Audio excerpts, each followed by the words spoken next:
Euh, Madame Richard, alors, à Trois-Rivières. Bon après-midi, Madame. Bonjour, Monsieur le Président, Madame et Monsieur le Commissaire. Donc, en fait, moi, je suis technicienne de la faune. Donc, mon expertise est spécialisée dans le suivi des populations de poissons du fleuve Saint-Laurent. Donc, plus particulièrement dans l'amélioration de la connectivité du fleuve et de la plaine inondable du lac Saint-Pierre. Donc, aujourd'hui, je suis ici à titre de citoyenne préoccupée par le projet. Donc, j'aimerais savoir si l'impact d'un déversement en période de crue printanière a été analysé. Un scénario d'incident pétrolier dans de telles conditions aurait définitivement un effet de multiplication et d'accélération de la gravité de la situation sur la contamination des prises d'eau potable et de l'environnement. Car pour l'avoir expérimenté moi-même en Mauricie dans les dernières années, il est parfois possible de se déplacer en chaloupe librement entre un champ agricole, ses canaux de drainage et même le fleuve directement.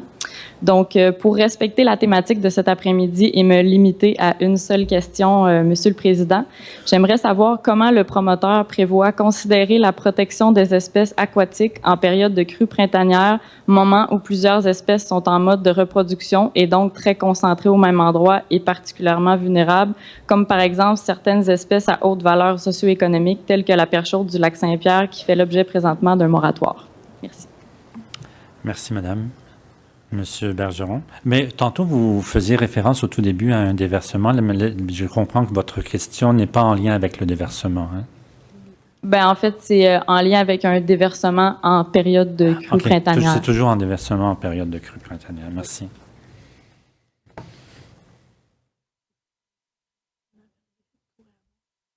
C'était plus large, mais...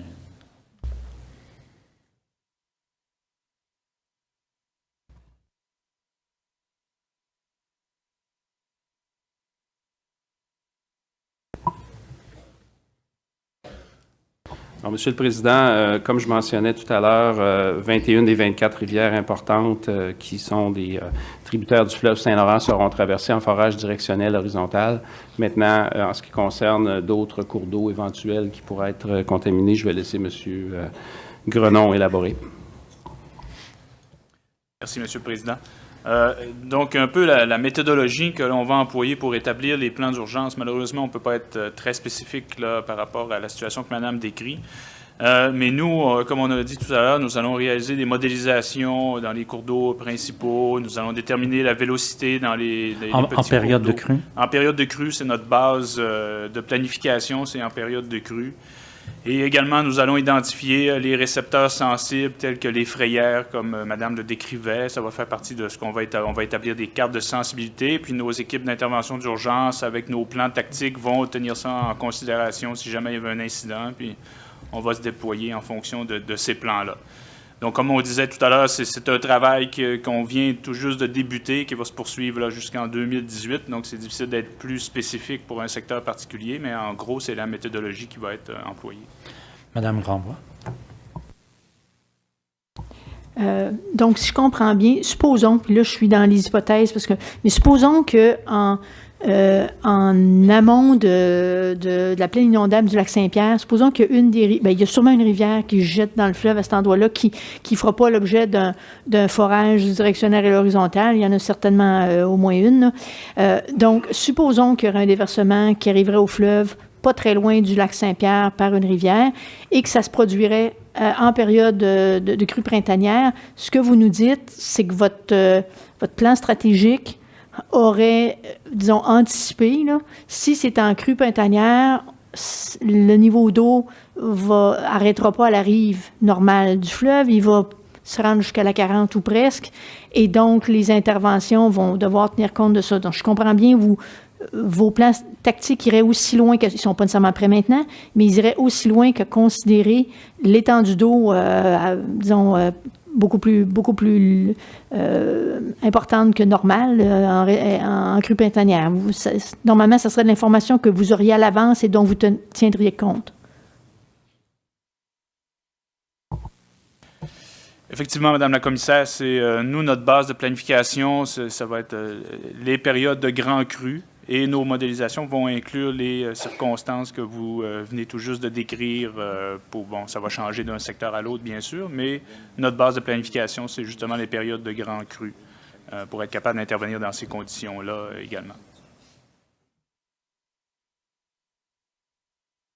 Merci, Madame Richard. Donc, si je comprends bien, en fait, c'est que TransCanada répond aux citoyens, on va y penser plus tard. C'est ça la réponse appliquée, en fait? Pas, on va y penser, nous sommes en train de travailler là-dessus.